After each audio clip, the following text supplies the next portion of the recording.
Hi friends, welcome to the channel. ಇವತ್ತು ಮನೆಯಲ್ಲೇ ಈಸಿಯಾಗಿ ಫ್ರೆಂಚ್ ಫ್ರೈ ಹೇಗೆ ಮಾಡ್ಕೊಳ್ಳೋದು ಅಂತ ತೋರಿಸ್ಕೊಡ್ತೀನಿ. ನಾನಿಲ್ಲಿ 2 ಆಲೂಗೆಡ್ಡೆಯನ್ನು ತೊಗೊಂಡು ನೋಡಿ ಈ ಶೇಪಲ್ಲಿ ಕಟ್ ಮಾಡ್ಕೊಬೇಕು. ಸ್ವಲ್ಪ ತಿಕ್ಕಾಗೇ ಇರಬೇಕು. ಕಟ್ ಮಾಡಿಕೊಂಡು ಒಂದು ಪಾತ್ರೆಯಲ್ಲಿ ನೀರು ಇಟ್ಕೊಂಡು ನೀರಿಗೆ ಹಾಕ್ಕೊಳ್ತಾ ಇದ್ದೀನಿ. ನೀರಿಗೆ ಹಾಕಿ ವಾಶ್ ಮಾಡ್ಕೊಬೇಕು.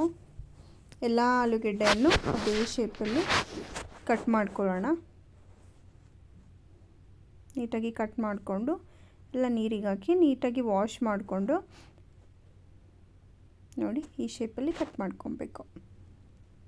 ಒಂದು ಸತಿ ನೀಟಾಗಿ ವಾಶ್ ಮಾಡಿ ಇವಾಗ ಸ್ಟವ್ ಮೇಲೆ ಒಂದು ಪಾತ್ರೆನ ಇಟ್ಟು ಅದಕ್ಕೆ ಸ್ವಲ್ಪ ನೀರು, ಒಂದು ಸ್ವಲ್ಪ ಉಪ್ಪನ್ನು ಹಾಕಿ ನಾವೇನು ಕಟ್ ಮಾಡ್ಕೊಂಡಿರ್ತೀವಲ್ಲ ಪೊಟ್ಯಾಟೋಸು ಅದನ್ನು ಹಾಕಿ ಒಂದು ಹಾಫ್ ಬಾಯ್ಲ್ ಮಾಡ್ಕೊಬೇಕು. ನೋಡಿ ಈ ಥರ ಕುದಿ ಬರೋ ತನಕ ಒಂದು ಅರ್ಧ ಕುಕ್ ಆದರೆ ಸಾಕಷ್ಟೇ. ಒಂದು ಅರ್ಧ ಕುಕ್ ಮಾಡಿಕೊಂಡು ನಾನೊಂದು ಸ್ಟೈನರ್ಗೆ ಹಾಕ್ಕೊತಾ ಇದ್ದೀನಿ.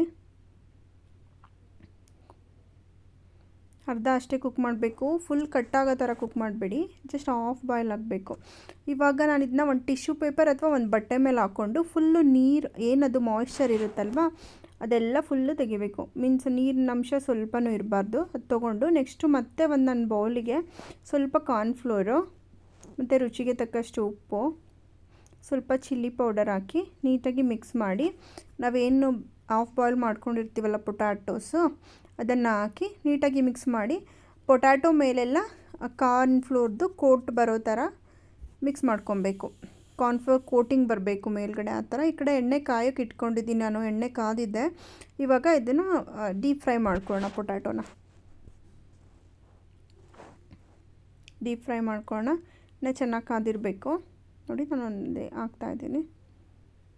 ಎಲ್ಲವನ್ನು ನೀಟಾಗಿ ಹಾಕಿ ಡೀಪ್ ಫ್ರೈ ಮಾಡ್ಕೊಳ್ಳೋಣ. ಸ್ವಲ್ಪ ಕಲರ್ ಚೇಂಜ್ ಆಗೋ ತನಕ ಡೀಪ್ ಫ್ರೈ ಮಾಡ್ಕೊಬೇಕು. ನೋಡಿ ಈಗ ಕಲರ್ ಚೇಂಜ್ ಆಗಿದೆ ಆಲ್ಮೋಸ್ಟ್. ಈಗ ರೆಡಿ ಆಗಿದೆ. ಇವಾಗ ನಾನೊಂದು ಟಿಶ್ಯೂ ಪೇಪರ್ ಮೇಲೆ ಡೀಪ್ ಫ್ರೈ ಮಾಡಿರೋವಂಥ ಪೊಟ್ಯಾಟೋಸ್ನ ಹಾಕೋತಾ ಇದ್ದೀನಿ. ನೋಡಿ ಇಷ್ಟು ಕಲರ್ ಚೇಂಜ್ ಆದರೆ ಸಾಕು.